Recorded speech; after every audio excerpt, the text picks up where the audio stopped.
Right. Next one మనకి national Anusandhan research foundation act. నేనేమన్నా national Anusandhan research foundation అన్నా, national కానీ అది కాదు.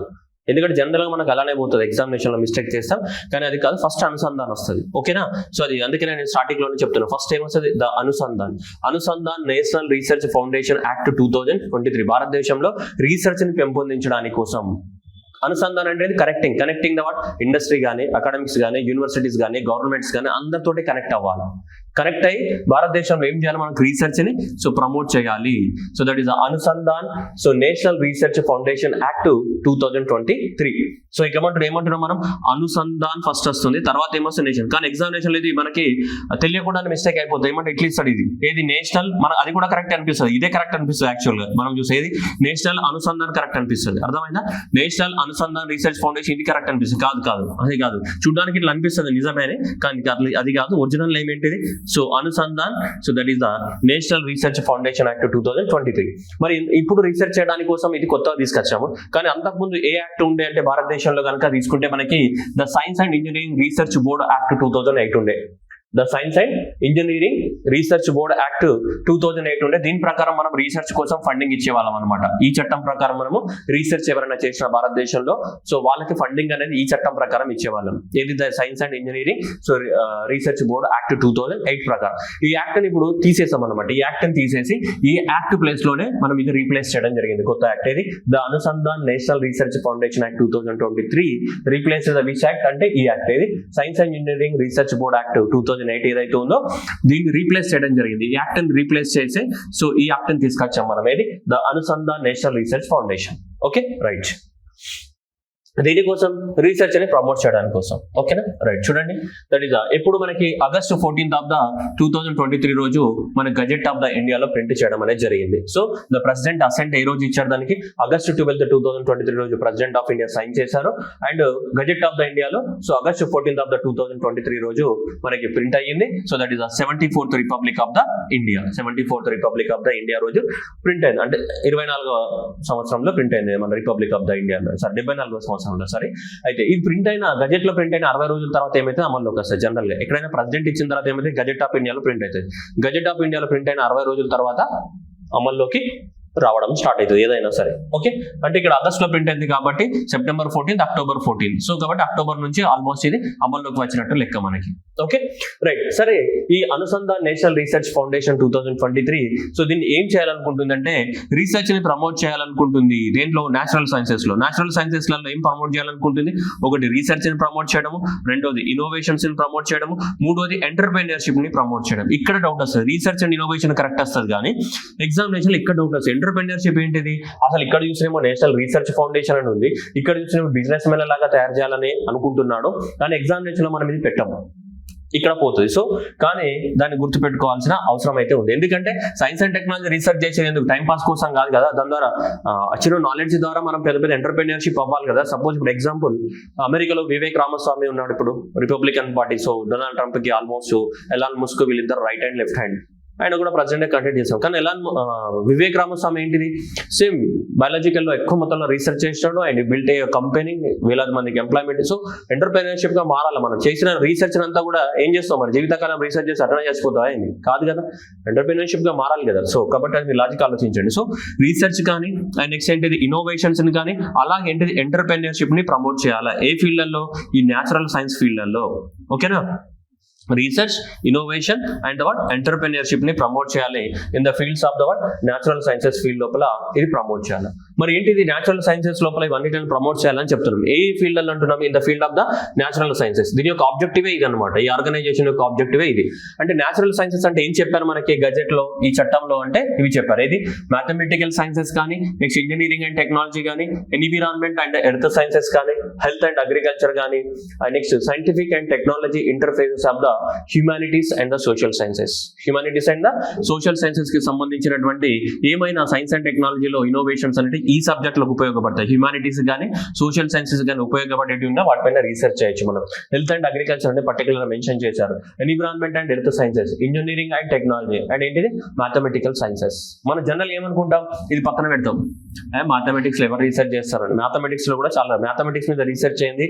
ఈరోజు C++, జావా ఇవన్నీ ఎక్కడికి వెళ్ళి వస్తాయి, లాంగ్వేజ్లు, ఆల్గారిథమ్స్ అని ఎక్కడికి వెళ్ళి జనరేట్ అవుతాయి కదా. సో అందువల్ల మనం ఇక్కడ న్యాచురల్ సైన్సెస్ అంటే ఈ 3 ఫీల్డ్లలో, సో ఈ అన్ని ఫీల్డ్లలో మనం ఏం ప్రమోట్ చేయాలా, రీసెర్చ్ ని ప్రమోట్ చేయాలా, ఇన్నోవేషన్స్ ని ప్రమోట్ చేయాలా, అండ్ నెక్స్ట్ ఏంటి ఎంటర్‌ప్రెన్యూర్‌షిప్ ని ప్రమోట్ చేయాలా. మూడిట్లలో, ఇవన్నిట్లలో మ్యాథమెటిక్స్ లో కానీ, ఇంజనీరింగ్, టెక్నాలజీ, ఎర్త్ సైన్సెస్ అన్నిట్లలో కూడా ఇవన్నీ ప్రమోట్ చేయాలన్నమాట మనం. అన్ని ఫీల్డ్లలో research, so innovation and entrepreneurship ఏదైతే ఉన్నాయో ఇవన్నిట్లను కూడా మనం ప్రమోట్ చేయాలి. Okay, great. నెక్స్ట్ వన్, మరి స్ట్రక్చర్ ఏంటిది? మనం ఆబ్జెక్టివ్స్ అయితే మాట్లాడుకున్నాం, ఇవన్నీ చేయాలని చెప్పేసి అనుకుంటున్నాం. మరి ఇవన్నీ చేయడానికి ఎవరున్నారు, ఎలా చేస్తారు అంటే దీనికి 2 బాడీస్ ఉన్నాయి. ఒకటి గవర్నింగ్ బాడీ, రెండోది ఎగ్జిక్యూటివ్ కౌన్సిల్. ఓకేనా. సో ఫస్ట్ వచ్చేసి మనకి గవర్నింగ్ బాడీ నేమ్ వచ్చేసి ఏంటి మనకి గవర్నింగ్ బోర్డ్. దీంట్లో 25 మెంబర్స్ ఉంటారు దీంట్లో గవర్నింగ్ బోర్డ్ లో. సో నెక్స్ట్ ఏముంది మనకి ఎగ్జిక్యూటివ్ కౌన్సిల్. ఎగ్జిక్యూటివ్ అంటే ఏంటి, ఇంప్లిమెంటేషన్ చేయడమే కదా. So executive is nothing but దాన్ని ఇంప్లిమెంటేషన్ చేయడం. ఏదైతే డిసిజన్స్ తీసుకుంటారో, డిసిజన్ తీసుకున్న వాటి ఇంప్లిమెంట్. డిసిజన్ ఎవరు తీసుకుంటారు, మరి వీళ్ళు తీసుకుంటారు. పేర్లోనే ఉంది కదా గవర్నింగ్ అంటే వీళ్ళే డిసిజన్స్ తీసుకుంటారు. సో తీసుకున్న డిసిజన్స్, వీళ్ళు ఏవైతే డిసిజన్ తీసుకుంటారో ఆ తీసుకున్న డిసిజన్స్ ని ఈ బోర్డు ఇంప్లిమెంటేషన్ చేస్తుంది. ఇది executive council. So executive council లో 18 మెంబర్స్ ఉంటారు. గవర్నింగ్ బోర్డు లో ఏముంటారు మనకి 25 మెంబర్స్ ఉంటారు. This is the structure of the Anusandhan national research foundation. National research foundation having the 2 wings. One is the governing board and second వచ్చేస్తే మనకి ఏంటిది executive council అనేది 2 నేమ్లు. 25 members ఇలా 18 మెంబర్స్ ఉంటారు. అయితే ఇప్పుడు ఇక్కడ ఎగ్జామినేషన్ లో క్వశ్చన్స్ ఇవి అడగడానికి ఛాన్సెస్ ఉన్నాయి. ఓకే, దీనికి ఎవరు హెడ్ ఉంటారు, the governing board. So governing board ఏదైతే ఉందో, సో ఈ గవర్నింగ్ బోర్డు తీసుకుంటే that is the X officio president. ఈ గవర్నింగ్ బోర్డుకి ఎక్స్ అఫీషియో ప్రెసిడెంట్ ఎవరు, prime minister. So prime minister అనే అతను మనకి prime minister of India X officio president గా యాక్ట్ చేయడం జరుగుతుంది. మోస్ట్ ఇంపార్టెంట్ క్వశ్చన్ ఇది. ఎవరు, prime minister of the India. So మనకి గవర్నింగ్ బోర్డు కి ప్రెసిడెంట్ గా యాక్ట్ చేయడం జరుగుతుంది. అండ్ నెక్స్ట్ ఏంటి, వైస్ ప్రెసిడెంట్స్, 2 వైస్ ప్రెసిడెంట్స్ ఉంటారు. ఒకరు వచ్చేసి department of the science and technology, ఇంకొకరు వచ్చేసి department of the education. So కి సంబంధించి మనకి ఇక్కడ union minister for the science and technology and the union minister for the education, ఇద్దరు కూడా మనకి వైస్ ప్రెసిడెంట్స్ ఉంటారు. ఎగ్జామినేషన్ లో ఇవి రావడానికి ఛాన్సెస్ ఉన్నాయి. ఇంకా చాలా మంది ఉంటారు, 25 మెంబర్స్ అంటున్నాం కదా. సో మనం అందరి గురించి చదవాల్సిన అవసరం లేదు, బట్ వీళ్ళు important. Ex officio president that is the prime minister. And next ex officio vice president ఎవరు ఉంటారు, union minister of the science and technology. And next వచ్చేసి వైస్ ప్రెసిడెంట్ ఎవరు ఉంటారు మనకి, ఇంకొక vice president union minister of the education, ఇంకొక vice president. మిగతా ఇంకా 22 మెంబర్స్ ఉంటారు మనకి. నీతి ఆయోగ్ నుంచి ఒక మెంబరు, ఇంకా చాలా మంది ఉంటారు అన్ని డిపార్ట్మెంట్. ఇప్పుడు ఈ science and technology secretary, education department secretary, okay, ఈ scientific advisors government of India, so like ఎంత 25 మంది ఉంటారు. సరే, అది మనకు అవసరం లేదు ప్రస్తుతానికి. ఓకే, ఇక్కడ వరకు చాలా. వీళ్ళు డిసిజన్స్ తీసుకుంటారు. ఆ డిసిజన్స్ అన్ని వీళ్ళు ఇంప్లిమెంట్ చేస్తారు ప్రాక్టికల్ గా. ఎందుకంటే ప్రతిసారి వీళ్ళకి వేరే వేరే పనులు కూడా ఉంటాయి కదా. ప్రైమ్ మినిస్టర్ కి సైన్స్ అండ్ టెక్నాలజీ వీళ్ళకి ఊరికే చూడరు కదా. వీళ్ళు డిసిజన్ తీసుకొని సైన్ చేసి వెళ్ళిపోతారు అంతే. ఆ సైన్ చేసిన డాక్యుమెంట్ ఎవరికి ఇస్తారు, ఎగ్జిక్యూటివ్ కౌన్సిల్ కి ఇస్తారు. అప్పుడు ఎగ్జిక్యూటివ్ కౌన్సిల్ ఏం చేయాలి, దాన్ని ఇంప్లిమెంటేషన్ చేయాలి. ప్రాక్టికల్ గా ఈ ఎగ్జిక్యూటివ్ కౌన్సిల్ అనేది మనకి ఇంప్లిమెంటేషన్ చేయాల్సి ఉంటుంది. దీనికి సంబంధించి రీసెర్చ్. మరి ఎగ్జిక్యూటివ్ కౌన్సిల్ కి ఎవరు ఉంటారు అంటే చైర్మన్. ఇక్కడ ఎక్స్ అఫీషియో ఎందుకు వాడుతున్నామంటే పర్సన్ ని ఎవరు అపాయింట్ చేయాల్సిన అవసరం లేదు. ఆ టైంలో ఎవరు ప్రైమ్ మినిస్టర్ ఉంటే ఆ ప్రైమ్ మినిస్టర్ ఆటోమేటిక్ గా మేము దీనికి ప్రెసిడెంట్ అవుతారు. ఆ టైంలో ఎవరు ఈ పోర్ట్ఫోలియోని హోల్డ్ చేస్తే సో వాళ్ళు, ఇక్కడ కూడా ఈ పోర్ట్ఫోలియోని ఎవరు హోల్డ్ చేస్తే వాళ్ళు ఏమవుతారు, వైస్ ప్రెసిడెంట్స్ ఆటోమేటిక్ అవుతారు. మనం ఏం చేయాల్సిన అవసరం లేదు. ఓకేనా. నెక్స్ట్ వన్ తీసుకుంటే ఎక్స్ అఫీషియో చైర్మన్ ఎవరున్నారు మనకి ఇక్కడ, X officio chairperson. X officio chairperson దేనికి, ఎగ్జిక్యూటివ్ కౌన్సిల్ కి. సో ఎగ్జిక్యూటివ్ కౌన్సిల్ ఏదైతే ఉందో, సో ఈ ఎగ్జిక్యూటివ్ కౌన్సిల్ కి సంబంధించి మనకి ఎక్స్ అఫీషియో చైర్పర్సన్ ఉన్నారు కదా, ex officio chairperson executive. So that is the principal scientific adviser to the government of India. Executive council ఉంది. సో ఈ ఎగ్జిక్యూటివ్ కౌన్సిల్ కి చైర్పర్సన్ ఎవరు ఉంటారు, that is the principal scientific adviser to the government of India. Okay, right. Next remaining all other persons are members. అంటే మిగతా 17 మంది అనే వాళ్ళు మెంబర్స్ గా పనిచేస్తారు దీంట్లో ఎగ్జిక్యూటివ్ కౌన్సిల్ లో.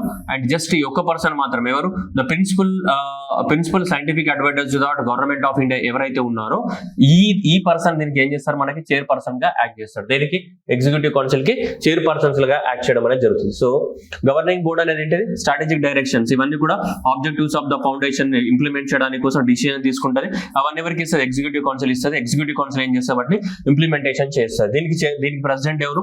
దీనికి ప్రెసిడెంట్ ప్రైమ్ మినిస్టర్. అండ్ దీనికి ఉన్న హెడ్ ఏమంటాం మనం? చైర్పర్సన్ అంటాం. దీనికి ఉన్నటువంటి చైర్పర్సన్ ఎవరు మనకి? సో ఈ principal scientific adviser to the government of India ఎవరైతే ఉంటారో ఆయన దానికి చైర్మన్ గా యాక్ట్ చేయడం అనేది జరుగుతుంది. ఓకేనా? Right. Objectives of the foundation. So objectives of the foundation, ఈ ఫౌండేషన్ ఏం చేస్తుంది? నేషనల్ రీసెర్చ్ ఫౌండేషన్ ఏం చేస్తుంది? First one, so preparing the road map for the short term and medium term and the long term research development. ఓకేనా? ఇక నేను ఏం చెప్పాల్సిన అవసరం లేదు. Next, seeding and growing the facilitating the research అనేది పెంపొందించడము, దాన్ని గ్రో చేయడం, దాన్ని ఫెసిలిటేట్ చేయడం. ఎక్కడ? యూనివర్సిటీస్లలో, రీసెర్చ్ ఇన్స్టిట్యూషన్లలో, కాలేజ్లలో, అన్నిట్లలో. Funding the competitive, so competitive that grant proposal for the eligible person, ఎవరికైతే రీసెర్చ్ చేయడానికి ఎలిజిబుల్ ఉన్నారో వాళ్ళకి ఫండింగ్ చేయడం.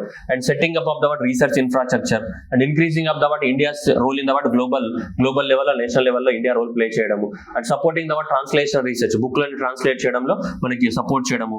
అండ్ నెక్స్ట్ ఏంటిది? Evolving the nationally coordinated programmes, అంటే అన్ని రాష్ట్రాలతో కోఆర్డినేషన్ ఉండే ప్రోగ్రామ్స్ ని డిజైన్ చేయడము. Encouraging and collaboration of the scientist within the or outside the countries నుంచి మన సైంటిస్ట్లను ఎంకరేజ్ చేయడము. అండ్ నెక్స్ట్ ఏంటంటే పబ్లిక్ సెక్టర్ ని, ప్రైవేట్ సెక్టర్ ని పార్టిసిపేట్ చేసేటట్టు చేయడం దీంట్లో రీసెర్చ్ లో. సో ఇవన్నీ కూడా నార్మల్ ఏ ఆర్గనైజేషన్ అయినా ఇవే కదా, రీసెర్చ్ చేయాలంటే దానికి కావాల్సిన అన్ని కూడా చేస్తుంది. ఇక్కడ మన కొద్దిగా ఎగ్జామినేషన్ ఇది ఒక్కటే ట్రాన్స్నేషనల్ రీసెర్చ్ అనేది కొద్దిగా డౌట్ వస్తుంటది మనకి ఆన్సర్ పెట్టేటప్పుడు, బట్ బుక్స్ ట్రాన్స్లేషన్ కూడా మనకి ఇది సపోర్ట్ చేయడం అనేది జరుగుతుంది. సో ఈ విధంగా మన ఫంక్షనింగ్ చేయడం అనేది జరుగుతుంది. ఇవన్నీ కూడా short term, medium term, long term research and development plans ని ప్రిపేర్ చేయడము, యూనివర్సిటీస్లలో అక్కడ ఇక్కడ కూడా మన రీసెర్చ్ ని పెంపొందించడము, ఫండింగ్ ఇవ్వడము, సో ఈ రీసెర్చ్ కావాల్సిన ఇన్ఫ్రాస్ట్రక్చర్ ని డెవలప్మెంట్ చేయడము, ఇండియా రోల్ ని పెంచడము, ట్రాన్స్లేషన్ రీసెర్చ్ కోఆర్డినేషన్ చేయడము, పెద్ద with in the country, out side the country ఉన్న సైంటిస్టులతో ఎంగేజ్ చేయడము. And public sector and private sector ఎక్కువ మొత్తంలో ఇన్వెస్ట్మెంట్ చేయడానికి కోసం మనము ఎంకరేజ్ చేయడం. ఇవన్నీ కూడా objectives of the Anusandhan national research foundation. Okay. So next, executive council. So executive council head ఎవరు ఉంటారు మనకి? So principal adviser to the science and technology adviser to the government of India. So అతను మనకి పనిచేస్తాడు కదా దీనికి చైర్మన్ గా. So కాబట్టి ఫినాన్షియల్ అసిస్టెన్స్, సో రిజిస్ట్రేషన్ కానీ, సర్టిఫికేషన్ కానీ, so ground for the revocation కానీ, ఎక్స్టెన్షన్ కానీ, ఫెసిలిటేషన్ కానీ, ఇవన్నిటికి సంబంధించినటువంటి ఫినాన్షియల్ అసిస్టెన్స్ కానీ ఇవ్వడం జరుగుతుంది. మనకి ఏమైనా రీసెర్చ్ చేస్తున్నారు అనుకో, రీసెర్చ్ చేసే వాళ్ళకి ఫినాన్షియల్ అసిస్టెన్స్ ఇవ్వాలి, వాళ్ళకి మన గ్రాంట్ ఇవ్వాలి కదా, వాళ్ళకి రిజిస్ట్రేషన్ కానీ, వాళ్ళకి సర్టిఫికేషన్ చేయడం కానీ, వాళ్ళకి ఏమైనా అయిపోతే రివోకేషన్ చేయడం కానీ, ఎక్స్టెన్షన్ కానీ, ఫెసిలిటేషన్ కానీ, ఇవన్నీ కూడా సో ఈ ఎగ్జిక్యూటివ్ కౌన్సిలే చేస్తుంటారు అనమాట. ఇవన్నీ కూడా ఎవరైనా ఇప్పుడు నువ్వు కానీ, నేను కానీ, మనం కానీ ఎవరైనా రీసెర్చ్ చేయాలనుకుంటే ఫస్ట్ ఎగ్జిక్యూటివ్ కౌన్సిల్ కే మనం సప్లై. గవర్నింగ్ బాడీ ఆమె ఏం పనిచేయదు, గవర్నింగ్ బాడీ ఓన్లీ డిసిజన్ తీసుకొని ఇస్తుంది అంతే. అది పెద్ద హైపెక్స్ బాడీ, అది రోజువారీ కార్యక్రమాలు చూసుకోదు. అది రోజువారీ కార్యక్రమాలు చూసుకునేది ఎవరు? Executive council. సో దీనికి వాళ్ళు చూసుకుంటారు. మనకి 18 మెంబర్స్ ఉన్నారు కదా వాళ్ళు. ఈ కొత్త వాళ్ళు ఎవరైనా రీసెర్చ్ కి రిజిస్ట్రేషన్ అయినా, వాళ్ళకి సర్టిఫికేషన్ ఇవ్వడము, వాళ్ళకి ఎక్స్టెన్షన్ చేయడము, వాళ్ళకి డబ్బులు ఇవ్వడము, ఇవన్నీ కూడా ఎవరు తీసుకుంటారు? మనకి ఎగ్జిక్యూటివ్ కౌన్సిల్ చూసుకుంటుంది అనమాట. ఓకే. నెక్స్ట్, ఈ అనుసంధాన్ నేషనల్ రీసెర్చ్ ఫౌండేషన్ లో మనకి 4 రకాల ఫండ్స్ ఉంటాయి. ఈ ఫండ్స్ అనేది సెంట్రల్ గవర్నమెంట్ గ్రాంట్స్ రూపంలో రావచ్చు, డొనేషన్స్ రూపంలో రావచ్చు, ఇన్కమ్ ఫ్రమ్ ద ఇన్వెస్ట్మెంట్ రూపంలో రావచ్చు. ఈ రూపంలో ఏ రూపంలో డబ్బు రావడానికి అవకాశం ఉంది. అయితే 4 రకాల ఫండ్స్ ని ఎస్టాబ్లిష్మెంట్ చేశారు. ఒకటి Anusandhan national research foundation fund, రెండోది ఇన్నోవేషన్ ఫండ్, మూడోది science and engineering research fund, నాలుగోది స్పెషల్ ఫండ్ అని ఇలా 4 ఫండ్స్ ని ఎస్టాబ్లిష్మెంట్ చేశారు. ఫస్ట్ వన్ ఏంటిదంటే Anusandhan national research foundation fund. దీంట్లో అనుసంధాన్ నేషనల్ రీసెర్చ్ ఫౌండేషన్ కింద మనకి వాళ్ళ అందులో ఉన్న మెంబర్స్ కానీ, ఆర్గనైజేషన్ యొక్క ఎక్స్పెన్సెస్ కానీ, సాలరీస్ కానీ, అలవెన్సెస్ కానీ, అదర్ అడ్మినిస్ట్రేటివ్ ఎక్స్పెన్సెస్ కానీ, ఇవన్నీ కూడా సో భరించడం for achieving of the objectives of the foundation. So foundation యొక్క ఆబ్జెక్టివ్స్ ఏవైతున్నాయో అవి సాధించడానికి అయ్యే ఖర్చులన్నీ కూడా సో దీని ద్వారా భరిస్తారు. రెండోది ఇన్నోవేషన్ ని ప్రమోట్ చేయడానికి, క్రియేటింగ్ ద సో ఇన్నోవేషన్స్ ని క్రియేట్ చేయడానికి మనకు సపరేట్ గా ఇన్నోవేషన్ ఫండ్ అనేది ఉంటుంది. Next, science and engineering research fund ఏంటిది? యాక్చువల్ మనం science and engineering research fund ఎందుకంటే ఆల్రెడీ మనం సైన్స్ అండ్ ఇంజనీరింగ్ బోర్డు ఏదైతే ఉందో దాన్ని రీప్లేస్ చేసి తీసుకొచ్చాం కదా. సో దాంట్లో మరి పాత రీసెర్చ్లు కంటిన్యూ అవుతున్నాయి, సగం ఆగిపోయినాయి అంటే ఎట్లా? సో వాటికి ఫండింగ్ అనేది ఇవ్వాల్సిందే. మనం ఆర్గనైజేషన్ తీసేసినంత మాత్రం రీసెర్చ్ ఆపమని కాదు కదా, రీసెర్చ్ కంటిన్యూ చేయొచ్చు, బట్ డిఫరెంట్ నేమ్. సో అందువల్ల so continuation of the old research ఏది సైన్స్ అండ్ ఇంజనీరింగ్ బోర్డు ఉంది కదా, ఈ science and engineering research board ఉంది కదా. సో దీని కింద ఆల్రెడీ మనకు రీసెర్చ్ స్టార్ట్ అయి ఉంటాయి అన్ని. అని మధ్యలో ఉంటుంటాయి. సో ఆ కంటిన్యూషన్ ఆఫ్ ద రీసెర్చ్, ఆ రీసెర్చ్ కంటిన్యూ చేయడానికి కోసం ఈ ఓల్డ్ ప్రాజెక్ట్స్ ఏవైతున్నాయో వాటిని కంటిన్యూ చేయడానికి కోసం మనకి సైన్స్ ఇంజనీరింగ్ రీసెర్చ్ ఫండ్ అనేది ఎస్టాబ్లిష్మెంట్ చేశారు. అది తర్వాత తీసేస్తారు, ఎందుకంటే ఈ ప్రాజెక్టులన్నీ కంటిన్యూషన్ చేయడానికి కోసం పెట్టడం జరిగింది. నెక్స్ట్ స్పెషల్ ఫండ్, ఇంకా ఏదైనా ఒక స్పెషల్ ప్రాజెక్ట్ కోసం ఫండింగ్ ఇవ్వడానికి కోసం మనకి స్పెషల్ ఫండ్ అని కూడా డిజైన్ చేయడం జరిగింది. ఇన్నోవేషన్ ప్రమోట్ చేయడానికి ఇన్నోవేషన్స్, ఓల్డ్ ప్రాజెక్టులు కంటిన్యూ అవ్వడానికి ఇవి, వీటితో పాటు మనకి ఇంకా మనం అనుకున్నటువంటి లక్ష్యాలను సాధించడానికి కోసము Anusandhan national research foundation fund అని కూడా ఎస్టాబ్లిష్మెంట్ చేయడం అనేది జరిగింది మనకి. సో ఇవన్నీ కూడా 4 ఫండ్స్ తోటి మనకి ఇది నడుస్తూ ఉంటాయి.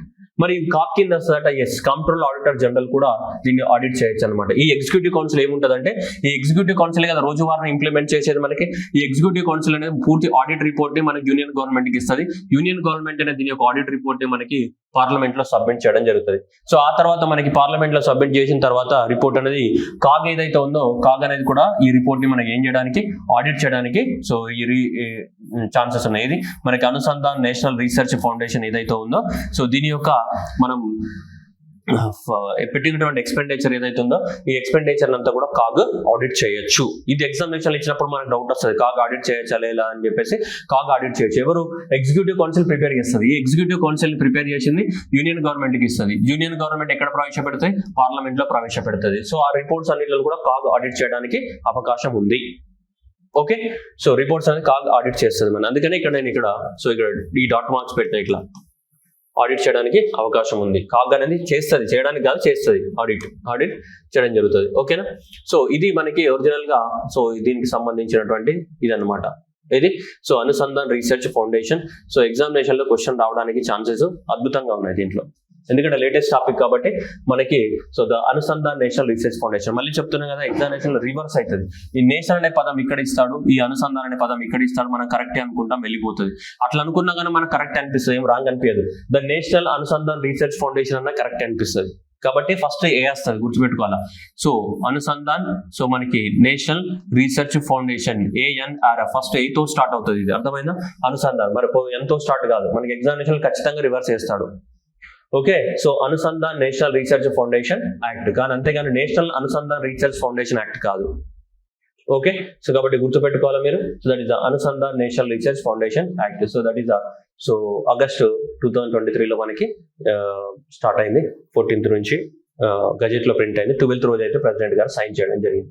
ఇది ఇంపార్టెంట్. ఎంటర్‌ప్రెన్యూర్‌షిప్ ని కూడా ప్రమోట్ చేయాలి. రీసెర్చ్ అండ్ ఇన్నోవేషన్, ఎంటర్‌ప్రెన్యూర్‌షిప్ అంటే డౌట్ వస్తుంది మళ్ళీ, అందువల్ల ఎంటర్‌ప్రెన్యూర్‌షిప్ ని కూడా ప్రమోట్ చేయాల్సి ఉంటుంది ఇది. ఓకేనా?